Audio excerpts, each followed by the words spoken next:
إن الحمد لله نحمده ونستعينه ونستغفره ونعوذ بالله من شرور أنفسنا وسيئات أعمالنا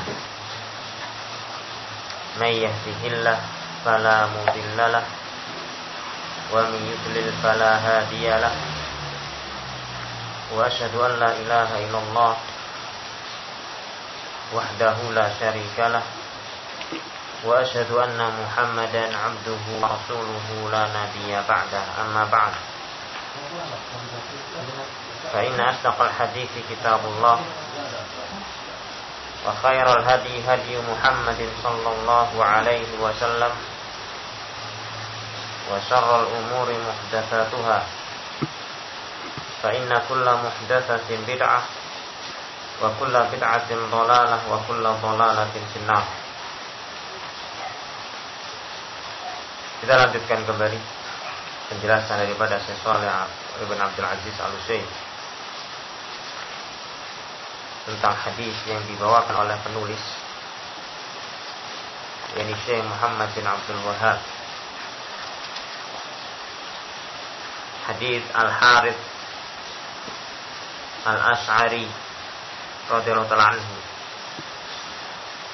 tentang 5 perkara yang diperintahkan oleh Allah Azza wa Jalla, yang kemudian Rasulullah Shallallahu Alaihi Wasallam memerintahkan kepada kita. Yang pertama adalah as-sam'u dan yang kedua at-tha'ah. 2 perkara ini telah lewat penjelasannya. Qala ba'daha wal jihad. Rasulullah SAW bersabda setelahnya wal jihad. Ini yang ketiga. Al-jihad al-muradu bihi huna jihadul a'da. Jihad yang dimaukan di sini adalah jihadul a'da. Jihad melawan musuh.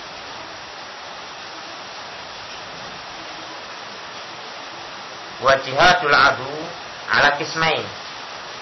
Dan jihad melawan musuh ini ada 2 macam, yakni 2 cara. Yang kedua-duanya bisa terjadi dalam satu waktu, bisa pula terjadi salah satunya. Minhu jihadun bil hujjati wal bayan.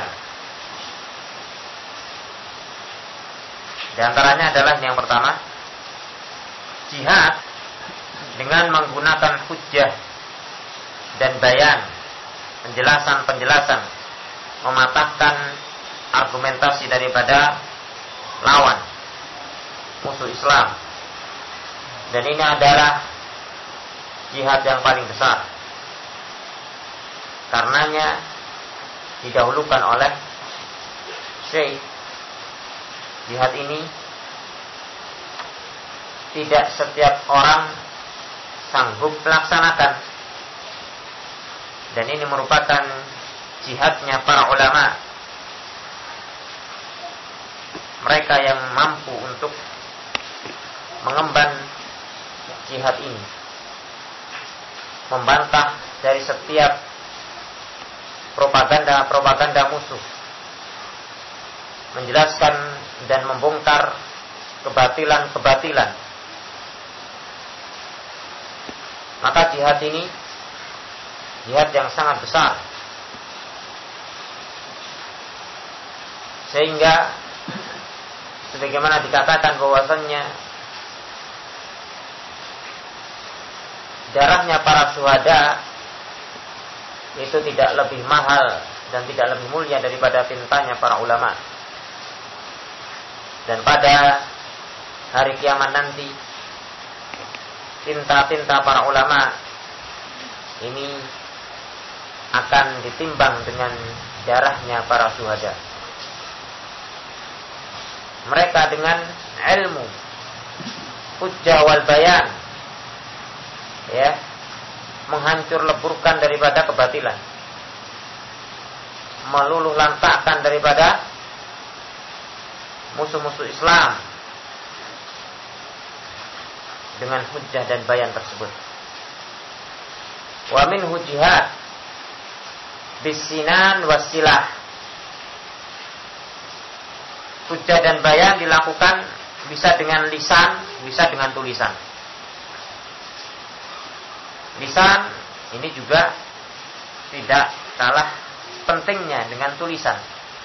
Bahkan bisa jadi jihad dengan lisan ini lebih mengena dibandingkan dengan tulisan. Adapun yang kedua adalah jihad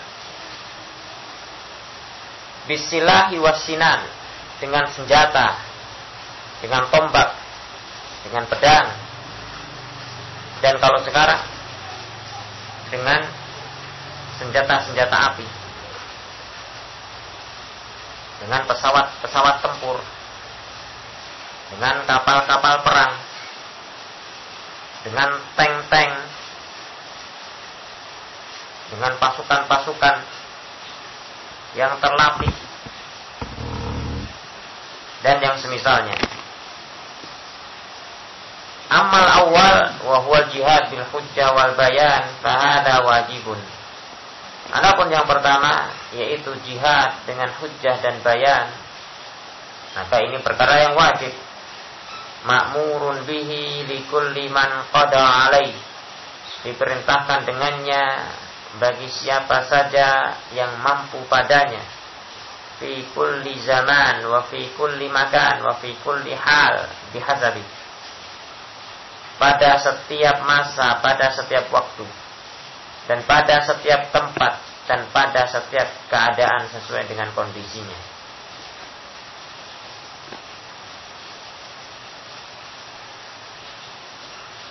Waqad amara Allah jalla wa ala nabiyahu bidzati Makkah, dan sungguh Allah telah perintahkan nabinya jihad dengan bayan, dengan hujjah di saat beliau berada di Makkah. Qabla an yusra al-jihad bisinan, sebelum disyariatkan jihad dengan tombak, dengan pedang, dengan senjata. Faqala jalla wa ala, Allah jalla wa ala menyatakan, fala tuti'il kafirin wajahidhum bihi jihadan kabira, maka janganlah engkau taati orang-orang kafir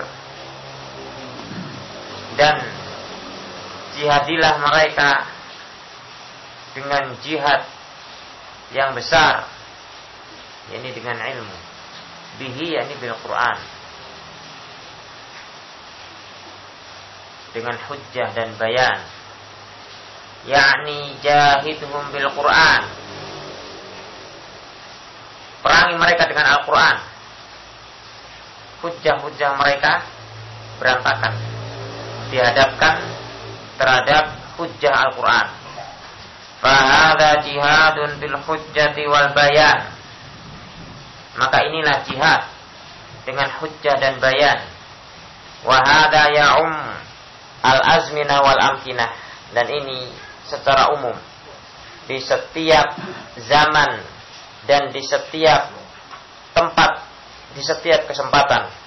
Wala tazal ta'ifatun min hadhil ummah zahirah 'alal haqq la yadurruha man khadalaha wala man khalafaha, dan terus menerus kelompok daripada umat ini zahirah yakni tinggi, dimenangkan atas yang lainnya, 'alal haqq, di atas al-haq, yakni terang-terangan menyampaikan kebenaran sehingga menjadi hujjah atas umat manusia. La yadurruha man khadalaha, tidaklah bermudarat pada kelompok ini siapa saja yang menelantarkannya. Yakni takhudzul itu artinya menelantarkan pada saat butuh bantuan, itu ditelantarkan. Maka orang-orang yang menelantarkan kebenaran, menelantarkan kelompok kecil ini, tidaklah bermudarat sedikit pun pada mereka, meskipun mereka memang sedikit jumlahnya. Mereka mungkin lemah orang-orangnya, tetapi mereka memiliki kekuatan yang tidak dimiliki oleh siapapun. Kekuatan yang diberikan oleh yang maha kuasa dan yang maha kekuatan yang apabila kekuatan tersebut berpihak pada sesuatu maka tidak ada sesuatu yang bisa mengalahkannya. Maka meskipun mereka ta'ifah saghirah qalilah, sedikit jumlahnya, tetapi mereka memiliki kekuatan yang tiada tara. Bersamanya Allah Azza wa Jalla yang senantiasa akan menolongnya, sehingga la yadurruha, tidaklah bermudarat terhadap ta'ifah ini man khadalaha, siapapun yang menelantarkannya. Wala man khalafaha, menelantarkan ini isyarat orang-orang yang tidak mempedulikan mereka dari kalangan muslimin itu sendiri. Orang-orang yang atuh ta'acuh dan tidak mau terlibat di dalam mendakwakan Islam yang benar, tidak mau terlibat di dalam menyebarkan ajaran Islam yang benar, atau bahkan menggembosi dari dalam, maka tidaklah bermudarat kepada mereka. Mereka akan senantiasa mendapatkan ujian-ujian tersebut. Senantiasa. Ya, itu adalah ujian dari Allah Subhanahu wa taala. Tetapi itu semua justru mengokohkan mereka. Justru semakin mendewasakan mereka. Semakin mereka memiliki banyak pengalaman yang tak ternilai harganya untuk menghadapi berbagai macam hal-hal yang akan datang berikutnya. Wala man khalafaha, dan tidak pula orang-orang yang menyelisihinya dari kalangan a'da'uddin, musuh-musuh agama, musuh-musuh Islam, tidaklah bermudarat meskipun mereka memiliki kekuatan yang tiada tara, meskipun mereka memiliki pasukan yang begitu sangat besarnya. Wa hadhihi ta'ifah da'imah qa'imah bil jihadi bil hujjah wal bayan. Dan kelompok ini senantiasa tegak dengan jihad, jihad yang paling agung, yakni hujjah wal bayan. Jihad yang tidak akan pernah putus. Kalau jihad bisinan wasilah wasayf, maka mungkin pada keadaan-keadaan tertentu tidak terjadi. Akan tetapi jihad dengan ini, hujjah dan bayan, terus terjadi. Terus para ulama dengan gigih mereka menjelaskan tentang prinsip-prinsip agama, menjelaskan tentang aqidatus sahihah pada setiap masa, menjelaskan tentang ahkam syar'iyyah,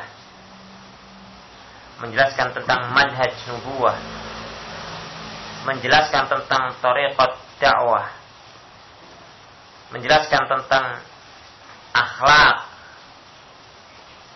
adab, dan muamalah sesama kaum muslimin. Itu semua dilakukan oleh kelompok yang pertama, para ulama yang terdiri dari Taifah al-Mansurah, yang terdiri dari para ulama Ahlus Sunnah wal Jamaah beserta para pengikutnya. Amma tsani, adapun yang kedua, wa huwal jihad bisinan wal jihad bisinan ala qismain. Yang kedua adalah jihad dengan senjata. Sinan artinya tombak. Dan tombak di sini tentunya mewakili daripada senjata yang lain. Dan jihad dengan senjata ini ada dua macam. Jadi dilihat dari sisi hukumnya. Jihad aini wa jihad kifai. Yang pertama adalah jihad aini, yakni jihad yang hukumnya fardu ain. Dan yang kedua adalah jihad kifai, yang hukumnya adalah fardu kifayah.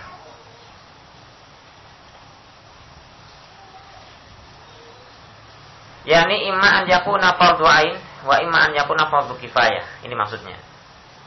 Jihad tersebut bisa fardu ain, bisa pula fardu kifayah.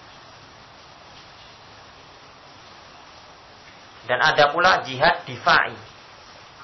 Jihad difa'i itu adalah jihad defensif. Kalau aini ini adalah ofensif, untuk menyerang, melakukan daripada. Tapi juga difa'i pun juga bisa aini ya, tidak mesti. Jihad aini ini bisa jihad defensif ataupun ofensif. Jihad aini yang defensif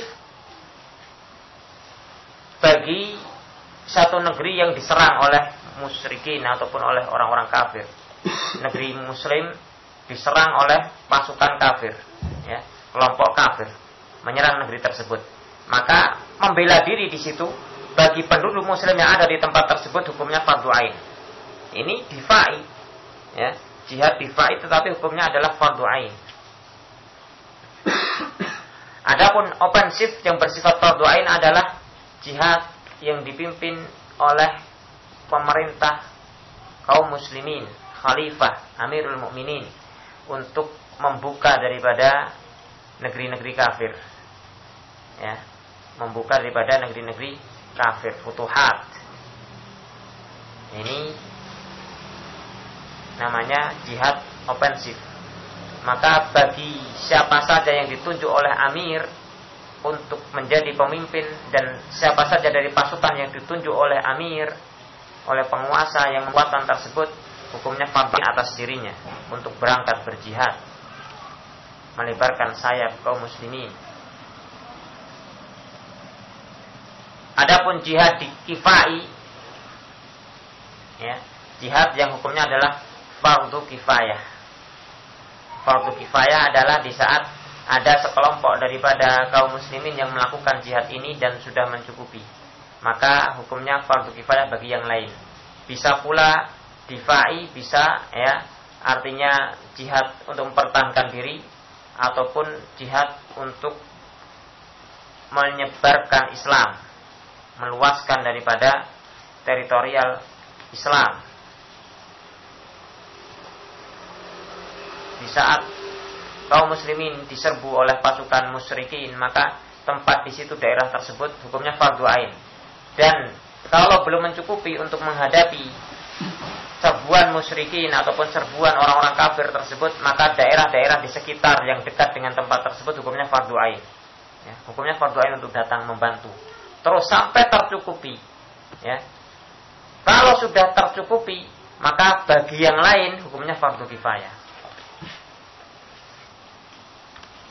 Nah, untuk yang lain ini hukumnya, ya, bagi yang berada di tempat tersebut hukumnya fardu ain. Untuk yang di sekitarnya hukumnya fardu kifayah. Yang di luar daripada negeri tersebut hukumnya fardu kifayah untuk datang. Kalau tidak ada yang datang, maka berdosa semua. Kalau sudah datang tetapi tidak tercukupi, maka yang tidak datang berdosa. Ini fardu kifayah. Sampai betul-betul tercukupi.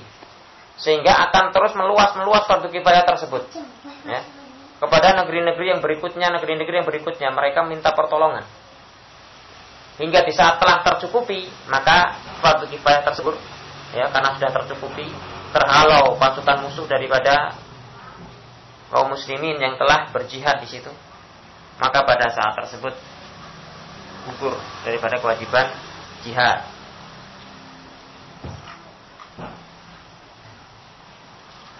Wallahu jalla wa ala amara bil jihad, dan Allah jalla wa ala perintahkan dengan jihad, kama fi hadzal hadis, sebagaimana di dalam hadis ini. Wa hadzal amr yakunu ma'muran bihi, imma amru ainin ala man ta'ayyan alaih, dan perintah di sini menjadi perkara yang diperintahkan dengannya, bisa perintah berupa fardu ain terhadap siapa saja yang ta'ayyan alaih, ditentukan atasnya menjadi fardu ain atas dirinya. Aw amro imma amru kifayah ala umumil ummah idza nabaha syai' ihtajat ila jihad fisabilillah. Atau hukumnya adalah perkaranya adalah kifayah, yakni mengenal keumuman umat di saat menimpa kepada umat ini sesuatu yang butuh kepada jihad fisabilillah. Seperti yang tadi saya telah jelaskan, di saat ada serbuan orang-orang musyrikin. Au kanati syurut mustami'ah fi jihad nasril Islam. Atau syarat-syarat ini terkumpul pada jihad menyebarkan Islam. Wa iqamat tauhidillah jalla wa ala, dan menegakkan tauhidullah jalla wa ala. Wa ibadatihi wahdah duna ma siwah, dan ibadah kepada Allah semata. Duna ma siwah, tidak kepada yang lain. Jihad nasril Islam ini maksudnya jihad ofensif, jihad dalam menyebarkan Islam. Maka ini bisa sampai pada taraf fardu ain, bisa pula fardu kifayah sesuai dengan kondisinya. terkait dengan orang-orang yang ditunjuk oleh pemerintah dan penguasa Islam, Amirul Mukminin dan Khalifah, maka terkait dengan mereka-mereka ini jadi fardu ain. Semisal pasukan dan komandannya yang dikirim ke sana kemari, mereka tidak boleh meninggalkan perintah tersebut. Adapun kepada yang lainnya yang dihasung untuk ikut dan melibatkan diri kepadanya, maka ini hukumnya fardu kifayah. Wal hijrah, itu maqal wal hijrah. Kemudian hijrah, ini yang keempat. Ya.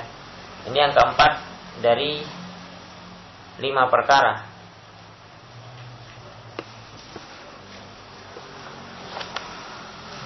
yang diwajibkan oleh Allah Subhanahu wa taala kepada Rasulnya.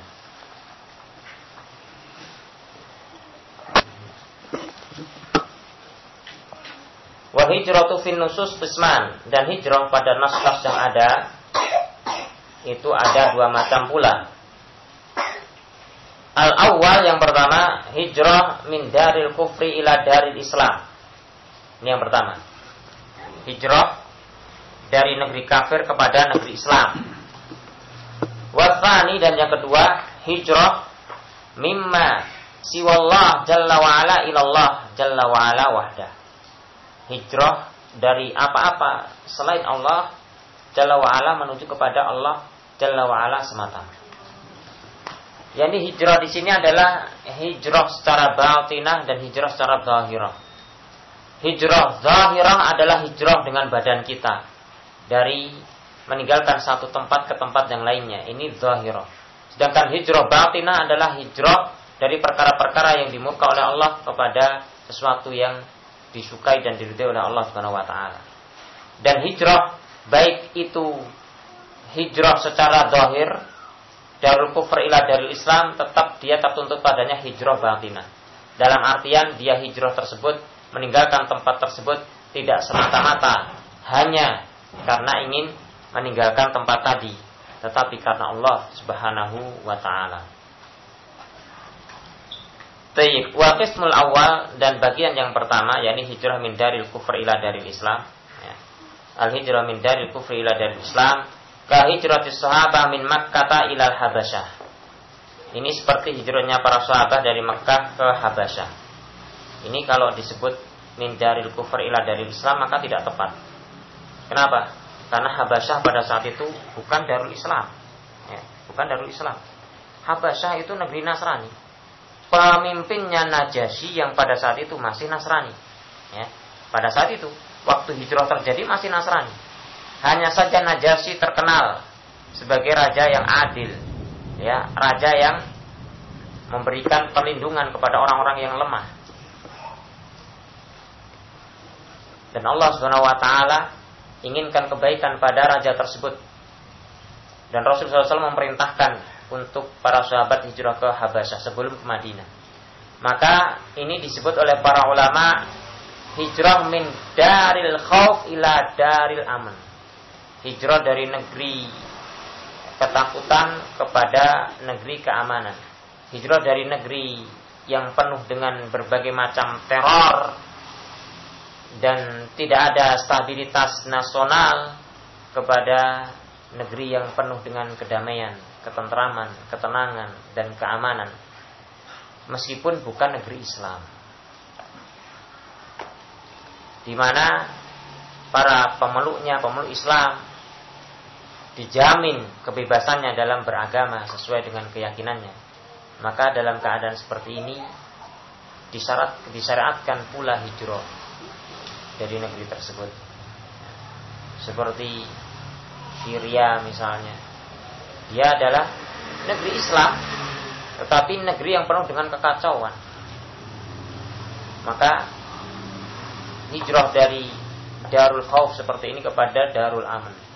Mungkin seseorang, ya, dia diselamatkan, diberi bantuan, pindah ke negeri kafir misalnya, tetapi di situ dia dijamin kebebasan beragamanya dan boleh melakukan aktivitas apa saja dari agamanya tanpa dilarang. Mereka melakukan itu atas dasar kemanusiaan, bukan atas dasar hal yang lain. Ya, atas dasar kemanusiaan begitu saja.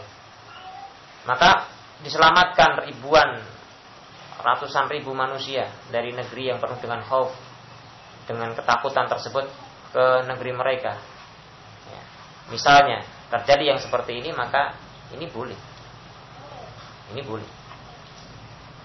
Dengan syarat tadi negeri tersebut memang menyediakan kebebasan pemeluknya. Adapun jika kemudian mereka juga di situ teraniaya ataupun tertindas dari sisi kebebasan agamanya, ya, dan ada propaganda untuk mengeluarkan mereka dari agamanya dan keyakinannya, maka ini lebih berbahaya, lebih baik mati daripada seperti itu. Lebih baik bersama dengan orang-orang yang membuat kekacauan dengan teror yang maksimalnya adalah kematian, dibandingkan harus kemudian seseorang harus berhadapan dengan berbagai macam syubhat yang membahayakan daripada agamanya. Dan tentunya di saat terjadi perkara-perkara tersebut, negeri-negeri muslimin yang dekat dengannya memberikan bantuan-bantuan. Ratusan ribu, alhamdulillah, dari Saudi memberikan bantuan-bantuan untuk mempersilahkan masuk ke negeri tersebut dengan penuh keamanan dan dengan penuh kedamaian, diberi tempat tinggal dan sebagainya. Suatu yang tidak di-upload, tidak kemudian diekspos oleh media. Sedangkan segelintir daripada kaum muslimin yang kemudian ditampung di negeri-negeri kafir dengan sebesar-besarnya ekspos disampaikan, padahal belum tentu mereka mendapatkan sesuatu yang layak di tempat-tempat tersebut. Wallahul musta'an. Itu semua adalah propaganda. Terlebih sebagian daripada negeri-negeri tersebut mereka menyatakan antipati terhadap Islam dan memerangi terhadap Islam dan menganggap Islam sebagai agama teroris. Maka ini semua perlu untuk diperhatikan. Jadi di sini beliau mencontohkan seperti hijrahnya para sahabat dari Mekah ilal Habasyah. Ini wallahu taala alam bissawab, fihi nadhar, perlu untuk diperiksa kembali. Karena Habasyah kita katakan bukan Darul Islam. Wa ka hijrati sahabat ayatan min Makkah ilal Madinah. Nah ini tepat ya, hijrahnya para sahabat dari Mekah ke Madinah. Ya. Kenapa? Karena Madinah pada saat itu sudah ada kaum muslimin Ansar yang siap untuk menolong agama Allah Subhanahu wa taala. Ya. Walladzina tabawwa'ud dar wal imana min qablihim yuhibbuna man hajara ilaihim, dan orang-orang yang telah menempati negeri tersebut, jadi negeri hijrah Madinah, dan keimanan telah ada pada mereka sebelumnya. Mereka cinta kepada orang-orang yang berhijrah kepadanya. Maka ini adalah contoh hijrah dari negeri kafir ke negeri Islam.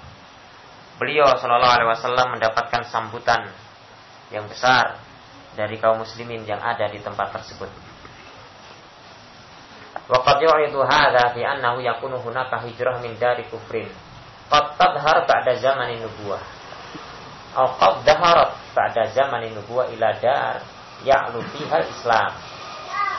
Dan sungguh terkadang ini muncul seperti ini ya. Fi annahu yakun hunaka hijrah, bahwasanya di sana ada hijrah dari negeri kafir yang setelah itu ya, setelah zaman nubuwah ya, muncul, ini terjadi maksudnya, menjadi satu negeri yang Islam unggul di situ. Ya, ini artinya terjadi sebelumnya itu adalah negeri hijrah, negeri tempat ditinggalkan, negeri kafir yang ditinggalkan. Para muslimin di situ, orang-orang yang muslimin di situ meninggalkan negeri tersebut karena itu pada waktu itu adalah negeri kafir, ditinggalkan. Yang kemudian setelah ditinggalkan pada zaman nubuwah, negeri tersebut menjadi negeri Islam. Negeri tersebut menjadi negeri Islam. Ya. Seperti Mekah contohnya. Seperti Mekah. Mekah kemudian setelah itu menjadi negeri Islam. Maka tentunya tidak menjadi sesuatu yang salah disebut bahwasannya hijrahnya para sahabat dahulu dari negeri kafir ke negeri Islam Disebabkan karena pada saat itu memang Mekah adalah darul kufur, darul syirik ya, pada saat itu. Meskipun setelah itu kemudian menjadi darul Islam.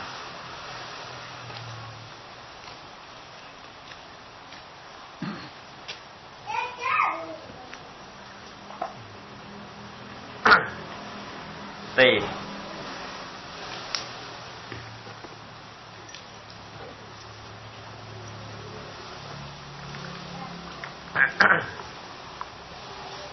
Wa amma qaulun Nabi sallallahu alaihi wasallam, adapun sabda Nabi sallallahu alaihi wasallam, la hijrata ba'dal fathi walakin jihadun wa niyyah. Tidak ada hijrah setelah Fathu Makkah. Fal maksud minhu, maka yang dimaksudkan darinya adalah la hijrata min Makkah ilal Madinah ba'dal fath.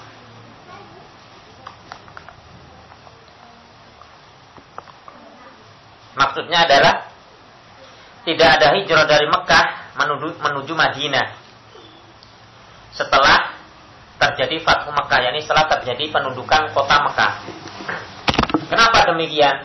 Li'annahu ba'dal fathi faman kana fi Makkah ba'dal fathi faqad asbahat Makkah darul Islam. Karena setelah Fathu Mekah, maka orang-orang yang berada di Mekah setelah Fathu Mekah, jadilah Mekah tersebut darul Islam. Ya, dari Islam, sedangkan hijrah itu min dari kufrin ila dari Islam. Nah ini sudah menjadi darul Islam, sehingga tidak lagi ada hijrah. Padahal hijrah itu pahalanya luar biasa besar, ya, luar biasa besarnya.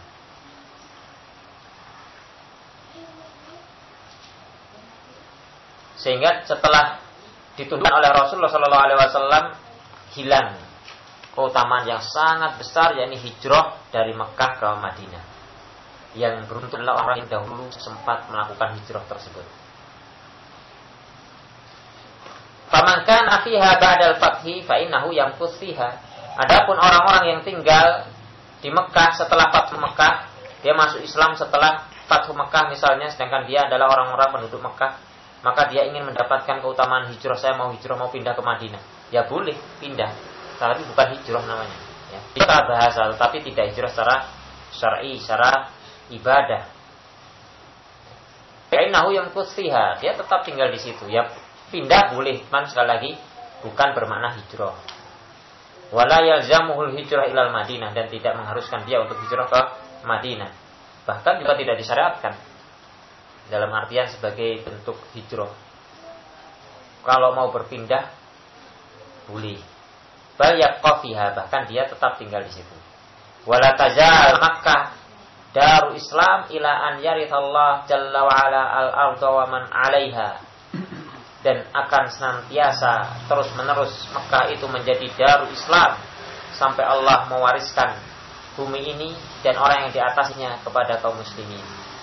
Harrasahallah wa biladal muslimin. Semoga Allah menjaga negeri Mekah tersebut dan negeri-negeri kaum muslimin. Jadi di sini ini merupakan dalil akan satu berita gembira dari Rasulullah SAW bahwasannya Mekah itu senantiasa akan berada di tangan kaum muslimin dan akan menjadi negeri Islam selama-lamanya sampai hari kiamat tiba. Ya, Mekah tidak akan pernah dikuasai kembali oleh orang-orang musyrikin. Kenapa? Karena Rasul menyatakan la hijrata ba'dal fathi. Tidak lagi ada hijrah dari Mekah ke tempat yang lainnya setelah Fathu Mekah. Ini menunjukkan bahwasannya setelah Fathu Mekah, maka Mekah akan senantiasa menjadi darul Islam karena tidak lagi ada hijrah dari tempat tersebut. Kalau nanti suatu saat akan ada hijrah dari Mekah, ya, ke tempat yang lainnya, tentunya Rasul tidak akan mengatakan kalimat la hijrata ba'dal fathi. Ya. Di sini merupakan bentuk bisyarah dari Rasulullah SAW, dan ini merupakan bentuk nubuah beliau dan terjadi sampai saat ini. Ya, tidak ada satupun negeri yang mampu untuk mendudukkan kota Mekah.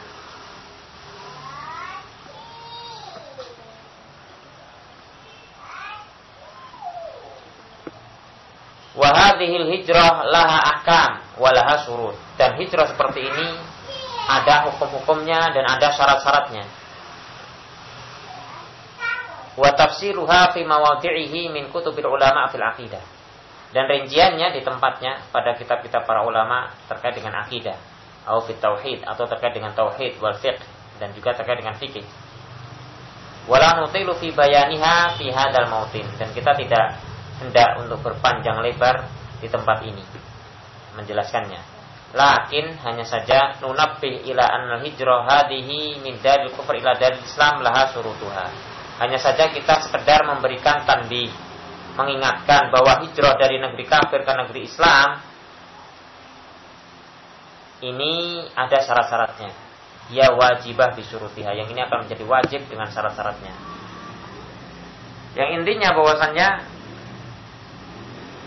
nanti akan dijelaskan oleh Syekh, ya, beberapa keadaan-keadaan yang dengannya hijrah tersebut dari negeri kafir ke negeri Islam itu menjadi wajib, atau hijrah dari negeri kafir ke negeri Islam itu hukumnya adalah mustahab, ya, akan dijelaskan oleh Syekh.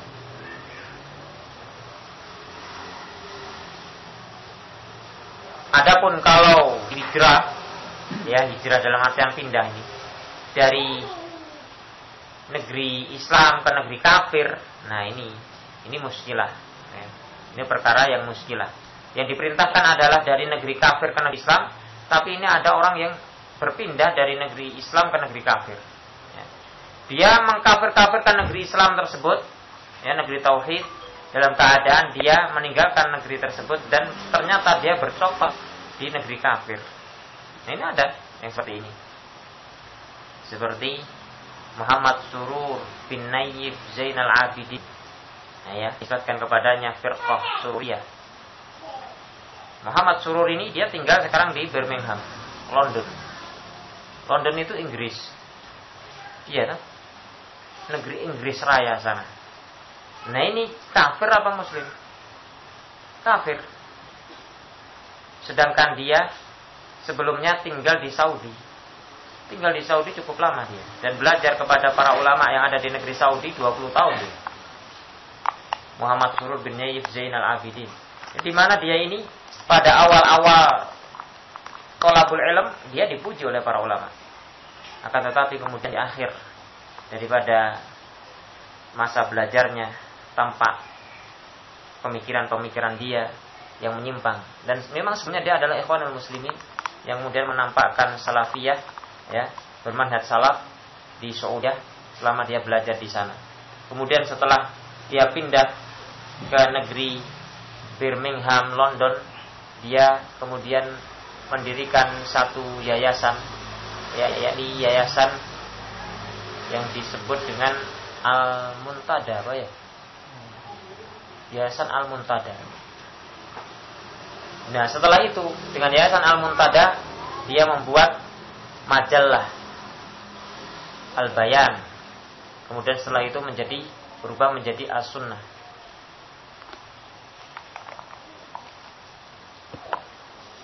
Disitulah terbongkar seluruh daripada hakikat dirinya. Dia menjelek-jelekkan para ulama yang dulu pernah mengajarinya dan menjadi gurunya, dan mengkafirkan penguasa Saudiyah beserta seluruh jajarannya, dinyatakan sebagai ante-ante Amerika, dan para ulama itu hanyalah para penjilat penguasa, dan kalimat-kalimat yang senada dengan ini. Wallahul musta'an. Hingga kemudian para ulama pun membantahnya, dan dengan itu muncul satu firqah, yakni firqah Sururiyah, yang kemudian memiliki ciri-ciri yang sangat tampak. Di antaranya adalah muwazanah. Ya, muwazanah ini, yakni tidak boleh menyebutkan hanya kejelekan-kejelekan firqah-firqah yang sesat, tetapi juga harus menyebutkan kebaikan-kebaikannya. Nah, kita katakan konteksnya kita sekarang ini bukan sedang menyebutkan tentang biografi sehingga disebutkan kebaikan dan kejelekannya. Kalau kitab-kitab biografi memang demikian, ya, misalnya tentang Amr bin Ubaid, itu seorang tokoh sesat, tetapi di situ disebutkan dia adalah seorang yang zahid, ya, seorang yang ahli ibadah, seorang yang demikian, tawadhu dan sebagainya. Sifat-sifat baiknya disebutkan karena ini biografi. Sedangkan ini konteks sedang dalam memberikan bantahan dan dalam keadaan memperingatkan umat dari bahayanya. Ya. maka konteksnya berbeda. Ini adalah hajar. Maka di dalam hajar menyebutkan tentang bahaya-bahaya dia, supaya umat kemudian tersadar dan berhati-hati terhadap bahayanya.